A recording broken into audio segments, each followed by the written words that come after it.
E aqui nos nossos estúdios eu tenho a presença do pessoal que faz parte aqui da Associação Espírita Hospital Espiritual Maria de Nazaré. Tá certo? Estou aqui com o presidente da Associação Espírita, meu amigo Tito França. Temos aqui os colaboradores, né? O Naelson Coutinho e o Vandir Barbosa, também o vice-presidente Marcelino. Estão todos aqui. Vamos conhecer um pouco aí dos trabalhos do Hospital Espiritual Maria de Nazaré, que está sendo instalado o 5º núcleo aqui na cidade de Pesqueira. É isso? Bom dia, Vandir, bom dia, Naelson, Tito. Da Rádio Jornal, com grande satisfação que estamos aqui na cidade de Pesqueira, trazendo um projeto de amor para auxiliar todos aqueles que buscam as curas espirituais, que na realidade presenciamos muitas doenças físicas sem ser identificadas, medicações que na realidade elas não têm efeito sobre o paciente, e os dados de estatística nosso mostram que no ano de 2017 os 6 hospitais espirituais atenderam 160 mil pessoas. Então, nós temos essas estatísticas porque todo o nosso sistema de dados ele resiste à entrada e à saída do paciente e à alta. Então, com isso, em algumas cidades como Santa Cruz do Capibaribe, que fica localizado o Ricardo Menezes, o sistema de saúde do município, ele praticamente está dentro do Ricardo Menezes. Porque o Ricardo Menezes atendeu 17 mil pessoas em 2017. Então, ora, nós sabemos que nós não estamos aqui para resolver problemas físicos, cabe à medicina material. Nem tampouco a medicina espiritual concorre com ela. Por quê? Na realidade, estamos percebendo na cidade de Recife que quase todos os médicos estão encaminhando pacientes para o Hospital Maria Cláudia Martins para ser identificado as doenças espirituais, já que esses pacientes muitas vezes não têm evolução clínica. E aí é preciso uma avaliação melhor para se chegar a um resultado melhor. Uhum. E como se chega à conclusão de que a pessoa está precisando visitar, frequentar o hospital espiritual? Quem são as pessoas que devem procurar os hospitais espirituais, Andy? Às vezes a dor é o remédio.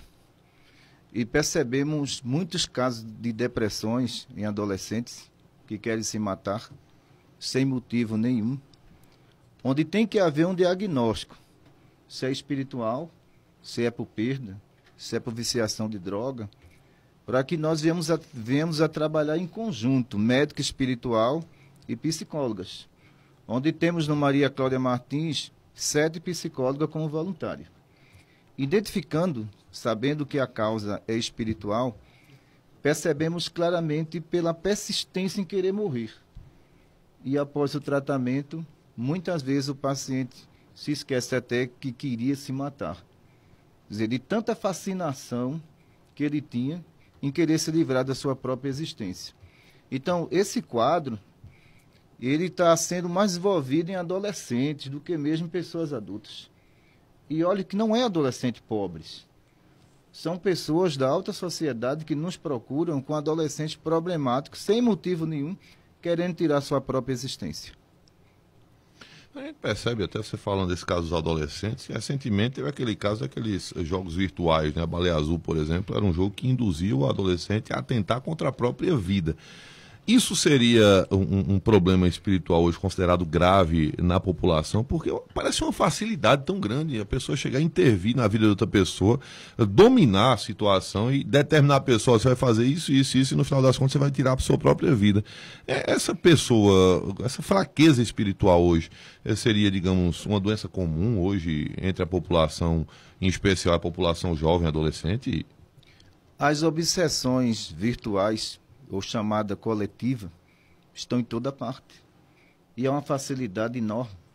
E isso acontece pela falta da presença dos pais na vida do adolescente. Ora, se você tem uma ideia de querer se matar, e você é um compulsivo virtual, você tem tudo na sua frente. Você tem um computador e um quarto vazio, sem a presença de um pai para conversar. Então, quando percebemos essa propaganda sobre a baleia azul, quem tinha dúvida em se matar, quebrou essa dúvida. partiu para a automutilação. E chegou muitos pacientes, Maria Cláudia, que perguntávamos, por que você quer se matar? Eu vi na internet um jogo chamado Baleia Azul e eu resolvi tirar minha existência. Qual é o motivo?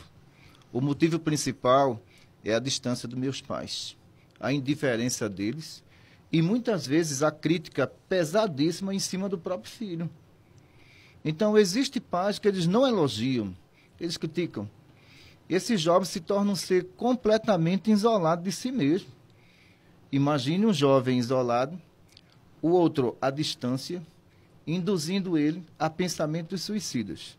Quer dizer, é a única opção que ele tem, é a única opção que ele vê, e muitas vezes cai nessa situação. Hoje a gente vê casos, muitos casos, inclusive teve até campanhas aí tentando combater, tentando entender até aquela questão da cultura do suicídio. Pessoas e mais pessoas aí atentando contra a própria vida.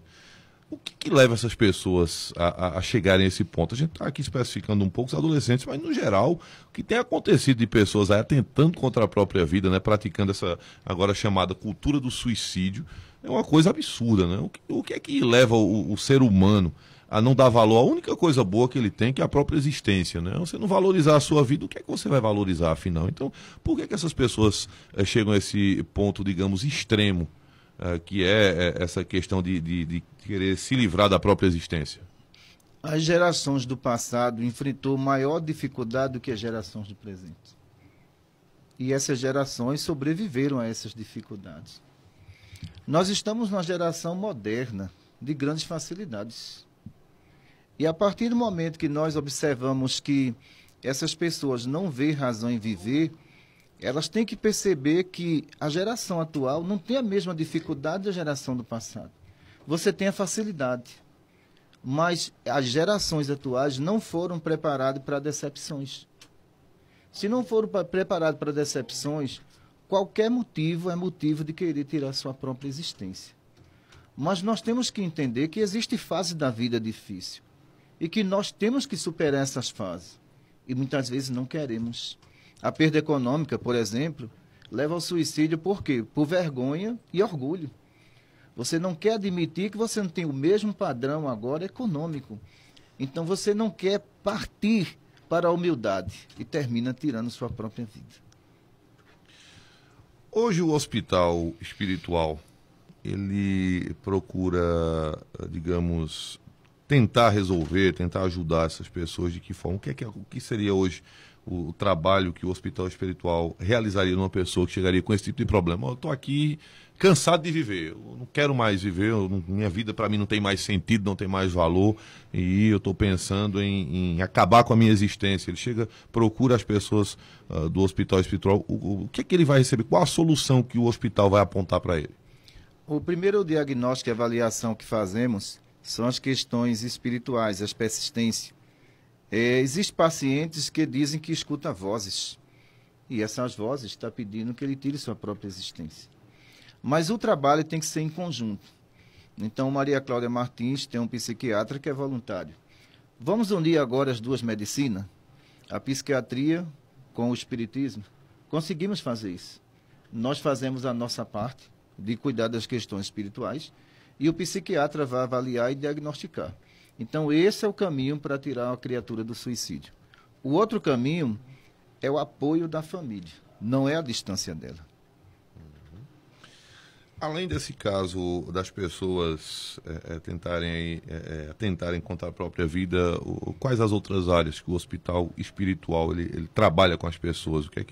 Quais os, digamos, sintomas espirituais que a pessoa tenha que podem ou que devem procurar o hospital espiritual? Nós não podemos classificar uma pessoa que tem mediunidade como esquizofrênica. Por quê? O Conselho Nacional de Psiquiatria já não admite isso.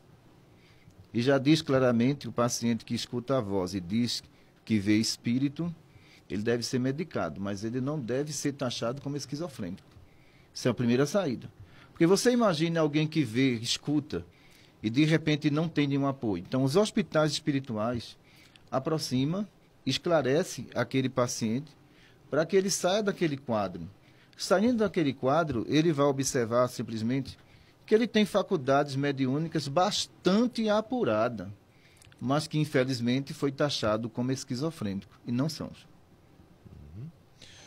Esses meios eletrônicos, Evandi, que causam aí caminhos, né, para problemas, né, de ordem pessoal nesses pacientes, eles podem, de alguma forma, também serem benéficos, ajudarem, por exemplo, o hospital espiritual também usaria, utilizaria, indicaria algum meio de terapia que envolvesse a tecnologia virtual, por exemplo, alguma, digamos, participação da modernidade no acompanhamento, alguma coisa benéfica que possa trazer também para as pessoas?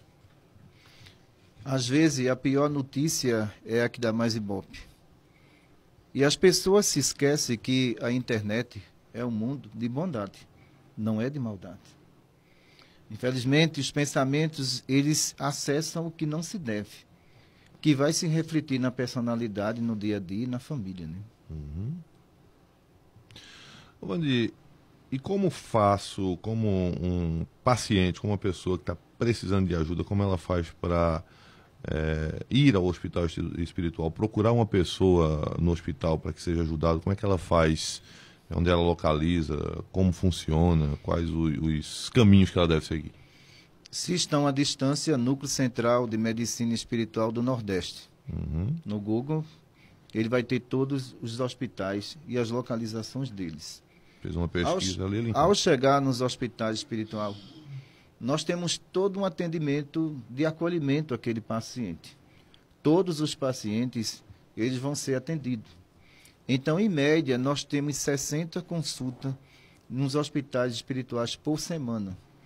Então, Maria Cláudia Martins tem 2.300 pacientes sendo tratados, dividido em 3 horários.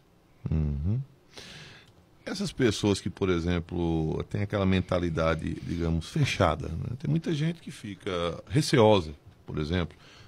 Mas é porque é uma associação espírita, aí uns já dizem, meu filho, não vá não, que isso não é coisa de Deus, e outro vai dizer, olha, isso aí é uma coisa que você vai sair de lá perturbado, você vai ver coisas que você não... Aquela boataria, digamos, que acontece, né? Essas pessoas receosas, o recado para elas, o que dizer para essas pessoas? O recado para ela é que o mundo está perturbado e não é culpa do espiritismo. O recado que damos é isso. Se um local é de acolhimento e de amor, como é que o ser humano vai sair perturbado? É verdade, muito bem. O hospital espiritual daqui, ele vai funcionar em qual endereço? Ele já tá, o núcleo daqui ele já tá com endereço fixo? O núcleo daqui está instalado, vai funcionar na Praça José Araújo, número 10. Dia 18 de março é a inauguração desse hospital. E temos projeto também para a cidade de João Alfredo, onde será o próximo hospital aberto. Queremos comunicar a todos os ouvintes também que ninguém é assalariado. Todos nós somos voluntários, ninguém recebe nada, nem mesmo os psiquiatras que trabalham. São pessoas ali que estão prestando o seu serviço ali de uma forma voluntária, no caso. Todos eles. E o horário de atendimento? As pessoas que forem frequentar, procurarem a ajuda do hospital espiritual, quais os dias e horários? Bom dia a todos. O Hospital Espiritual Maria Nazaré vai funcionar aos domingos, de 8 às 12 horas. Então, todos os domingos, das 8 ao meio-dia. 8 ao meio-dia. Será início de consultas e também já iremos pegar alguns pacientes que já estão em tratamento em Santa Cruz do Caparibe, aqui de Pesqueira, de Poção, já vão trazer Jardim, Arco Verde, já vão começar a vir se tratar aqui em Pesqueira. Estou entendendo. E eu estava até conversando agora há pouco com o Naelson aqui, ele falou um fato interessante que aconteceu em Prazeres, gente, o SAMU. Exatamente, bom dia a todos. Nós fomos surpreendidos quando, no domingo à tarde, para um carro do SAMU e deixa um paciente passando mal e que a medicina material não tinha encontrado motivo nenhum. Não sabia o que fazer com ele. Não sabia o que fazer com ele. Aí, quando foi socorrido, a médica estava no plantão, médica espiritual, leia-se, e verificou-se que o irmão estava nada mais, nada menos do que com o irmão, um espírito desencarnado, acompanhando ele, buscando socorro nele. ele deveria ter mediunidade para acusar tudo isso. Resultado, estava sentindo o que o irmão estava sentindo. Então, na matéria era apenas reflexo, nada material. Feito o atendimento do irmão, ele saiu andando normal e natural. Bonzinho, como se nada tivesse acontecido. Como né? se nada tivesse acontecido. Sabia o que tinha acontecido, pelo menos? Ele ficou até confuso, né? Porque às vezes a pessoa não tem intimidade com esse tipo de coisa. Tem mediunidade, mas não sabe nem o que é isso. Não se dedica. O Hospital de Prazeres é esse da falha de vocês? Exatamente. É o Maria Cláudia Martins, não é isso? Isso, o Hospital Espiritual Maria Cláudia Martins, fica na rua Floriano Peixoto, 205. Funciona no sábado pela manhã até a noite e trabalha também no domingo pela manhã, a partir de 8 horas até às 18 horas. São geralmente nos fins de semana que os hospitais espirituais funcionam? Tem atendimento em regime de emergência, porque há uma necessidade de buscar ajuda a essas pessoas que estão fazendo tratamento durante a semana, porque alguém passa mal e para ir só uma vez por semana é complicado. Eles precisam, às vezes, de um auxílio em termos de emergência, e isso é feito às quinta-feira, a partir de 5h30 da tarde, 6 horas no máximo, até 20 horas. Você estava me falando que existem os mais diversos problemas, né? Pessoas que chegam no hospital com depressão, dores, né, nas articulações, e querem chegar lá e dizer, olha, eu estou assim, assim, assim, e quero saber o que é. O que chama a atenção da gente, Aldo, nessas situações, a gente que acompanha, mesmo não estando com o médico, mas vê o que é que o médico está falando para o paciente, ele chega desesperado porque ele diz, eu já esgotei a medicina material, eu não aguento mais ficar desse jeito, sem dormir, eu entro em depressão, eu quero me matar, como foi tanto dito aí a questão do quero me matar. Aí que o médico, na hora da consulta, a consulta funciona mais ou menos como se fosse uma consulta médica material. É feita uma ficha com nome, dados, endereços, tudo, motivo que está levando você até ali. Aí está lá, às vezes está um mapa que você se assusta, às vezes até a gente brinca com o paciente, já não conhecendo ele na intimidade, faz, meu Deus, com esse quadro você está vivo mesmo? A gente até brinca. Como é que você está se mexendo ainda? Você está se mexendo. Aí quando o médico começa a falar com ele e começa a investigar um pouco, verifica que ele tem uma coisa chamada sensibilidade mediúnica. Como a própria mediunidade é uma coisa um pouco desconhecida, que o espiritismo não conseguiu introduzir, principalmente no Brasil, aí o resultado, ele tem, mas não conhece. E às vezes não tem acesso à informação. Você imagina uma pessoa de interior, como aqui nós estamos, Pesqueira, aqui é a cidade, mas tem gente do interior, mora em distrito de Pesqueira, que não tem acesso nenhum. Povoados, né? Distritos, povoados. Né? Aldeias, sítios. Aí você vem num povoado com a mediunidade ostensiva, que é até condenado, como a nossa irmã Cristiane falou, tem gente que chama disso, aquilo. Não importa, você tem, é você, é orgânico, ninguém botou isso em você. Aí você chega realmente passando mal, não é brincadeira não. Você sentindo aí quer, às vezes, uma doença. Tem gente que quer uma doença, mas quando diz que tem mediunidade, toma um susto. O que é que eu faço? Eu digo, bom, o médico espiritual normalmente diz, você precisa estudar para exercer essa sua mediunidade. Aí ele diz, mas eu moro num lugar que não tem centro espírita, não tem nada. O que eu posso fazer? Onde eu moro, ninguém sabe o que é isso, doutor. Não sabe nem o que é isso. Aí a gente pede que pelo menos se enculture, procure um lugar onde faça um tratamento, onde ele consiga se enculturar um pouco, para pelo menos utilizar-se das benesses que Deus põe à nossa disposição, anjo de guarda, a espiritualidade superior, que a gente fala só entre nós, esquecendo que somos filhos de Deus, antes de tudo. É verdade. Na hora que eu peço a Deus algo, vai chegar até nós uma ajuda. Isso aí é uma coisa certa, que ninguém pode duvidar. E a gente trabalha muito com essa ideia. A gente que não está com o médico tratando com ele, às vezes batendo papo com o próprio paciente, que ele fica tão ansioso que o que ele conversa com o médico espiritual é pouco. Aí chega perto da gente e fala, olha, eu preciso de uma informação, tem uma coisa me inculcando aqui, que é mais ou menos essa linguagem que ele traz pra gente. É verdade. Aí a gente começa a conversar, a gente vê quanto é difícil você ter uma mediunidade morando num distrito de interior. Eu digo distrito porque está lá afastado dentro da fazenda. Já está afastado de uma cidade interior que já é pequena, né? Já é pequena, já não tem essa disponibilidade toda. E ele chega com um quadro como esse. E às vezes diz, olha, tem alguma coisa errada. Vovô já morreu. Papai já morreu. E eu estou vendo eles dentro de casa. O que é que eu faço?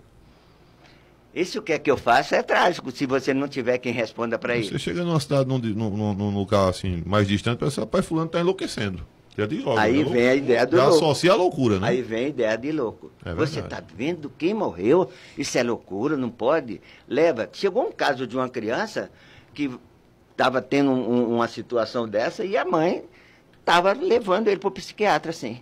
E o bichinho de 5 anos de idade já estava tomando medicação psiquiátrica. Fez o tratamento, infelizmente não quis seguir.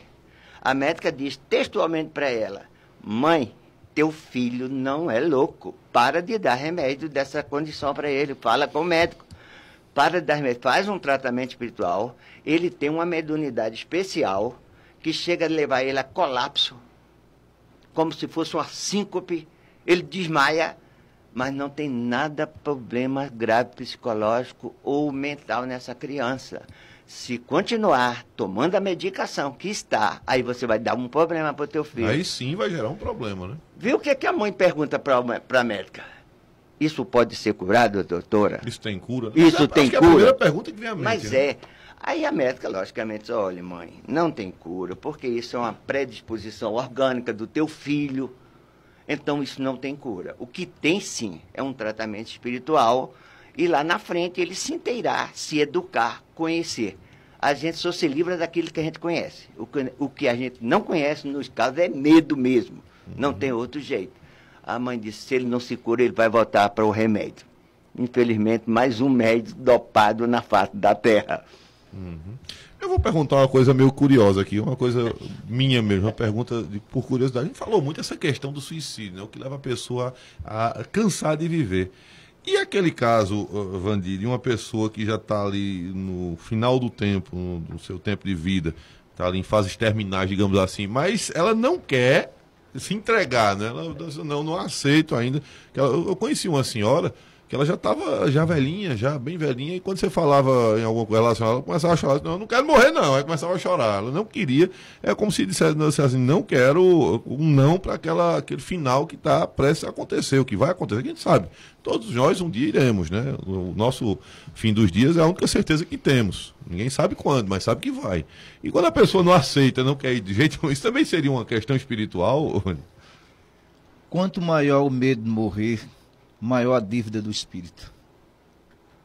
Porque ele acha que tem que aproveitar os segundos e as horas de todo um passado de erro cometido. Já no caso do homem que praticou o bem, ele não tem muita resistência, não. Na hora da morte, a consciência está tranquila com Deus. Tem aquela aceitação mais... Tem uma aceita de bom grado, aceitação né? bem maior, mas no momento da morte, o que pesa é o passado dos atos praticados na Terra. Por isso que muitas vezes se prende e sofre muito mais. Nossa, mas enquanto a gente puder adiar também, não fazer coisas erradas, né? Também vale a pena, né? Viver mais um pouco. Essa né? dificuldade, Aldo, você há de entender o seguinte, como não se aceita com tranquilidade a ideia da reencarnação, a maioria das religiões brasileiras, ocidentais, não aceita a ideia. Aí fica difícil para você, às vezes, explicar o que significa eu ter um medo de morte. Ora, o Vandir colocou muito bem. Se eu tive uma encarnação onde não fui muito bem quisto, fiz coisas que não deveria fazer, a reencarnação vai te trazer para uma situação que você vai ficar preocupado. Por que é que eu tenho medo disso? Ora, se não houvesse a reencarnação, Aldo, a gente não tinha como explicar determinadas situações. E teria que botar em xeque. Aldo, não, é Nildo. Estão consertando aqui. Eu li no teu crachá, Aldo. Desculpa, Nildo. Aí, então, fica numa situação difícil. Muito difícil mesmo. Se eu não acredito que eu morro, reencarno. eu morro e reencarno. Embora exista uma imortalidade de quem me alimenta, que é meu espírito. Pois não. O temor da morte nunca deveria existir. Porque o sono é um treinamento para a morte. Durante o período de sono, o corpo perde os 5 sentidos. Se morre todo dia e se tem tanto medo de morrer. Já está tão acostumado, né? Está tão acostumado. Aquelas pessoas, no caso, que acredita-se, em tese, que morreram fora de hora, por exemplo, esses casos de homicídio que acontecem, né? Que são muito comuns, infelizmente, tragédias e tudo mais. Essa questão da pessoa ter morrido naquele momento de uma forma trágica seria o horário daquela pessoa e o dia de chegar ao fim dos dias dela, já veio pré-determinado isso? Ou aconteceu, não, aquela pessoa morreu antes e o espírito ainda tem uma dívida na terra, ainda vai ter que voltar ou não vai poder se libertar? Essa questão dessas pessoas. Se alguém pega um carro alcoolizado e dirige e morre em acidente, é imprudência. Não é imprudência mesmo, é relaxamento mesmo, né? Não chegou a hora dele de nenhuma forma. No caso, por exemplo, essa questão dos homicídios, que a gente vê de gente aí que está envolvida com tráfico, por exemplo, ou envolvida aí com o crime e tem aí chacinas e mortes, tanto dos inocentes quanto dos culpados, em tese, né? Na situação. Seria também uma situação como essa, imprudência ou uma culpa, alguma coisa assim? Geralmente o ser humano ele quer transferir a responsabilidade de atos para Deus. Mas, no entanto, nós percebemos claramente, a partir do momento em que não existe educação nem formação de homem de bem, vai existir crimes. E vai continuar a existir, e a responsabilidade não é de Deus. A responsabilidade é humana. E nesse caso, o espírito fica com a conta? Essa que é a questão, né? O cara se vai, mas e o espírito dele, como é que fica? Em muitos casos, muito perturbado. Quem não dá amor à vida vai perceber que, como espírito, vai ver um horizonte que poderia praticar o bem, não praticou. Que essa oportunidade foi cortada. Muitas mães que perderam um filho através das drogas sonham com eles desesperados, tentando voltar que não consegue de forma nenhuma. Então, esses espíritos estão ganhando uma última oportunidade na Terra.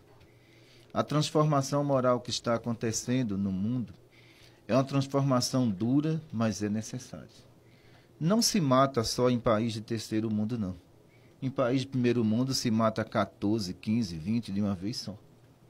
Aí percebemos que as mentes perturbadas precisam de uma formação educacional no bem para respeitar uns aos outros.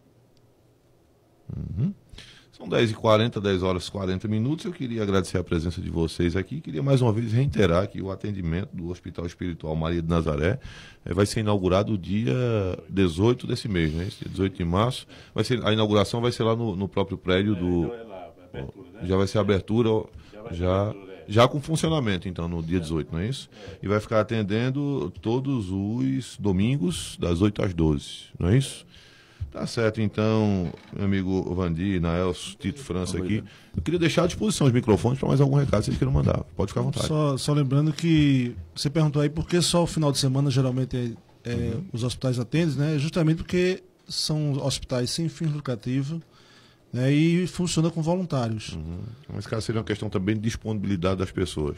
Isso, então vão trabalhar. Fica melhor adequado o final de semana, que é quando a pessoa não está trabalhando, que pode se colocar, né, ao trabalho do Cristo nesse período. E vai ser todos os domingos, a partir das 8 horas, a partir do dia 18/3, lá na antiga sede do União Clube, por trás da Isabela Modas, né? E convidamos a todos para comparecerem nessa inauguração. Até para conhecerem, né? Para ver como funciona, né? Todo tratamento gratuito, não se cobra nada no hospital. Lá a gente está para justamente servir, né, aos nossos irmãos aqui de Pesqueira. Tá certo, então, Nelson? A gente deixar aqui um alerta para as pessoas que às vezes ainda confundem muito a questão do espiritismo. As obras espíritas, elas tomam por base, inclusive, citações bíblicas do Novo Testamento, principalmente, aonde é feita uma análise. Eu costumo dizer que o Deus é um só. Ele só muda de nome pelas concepções humanas.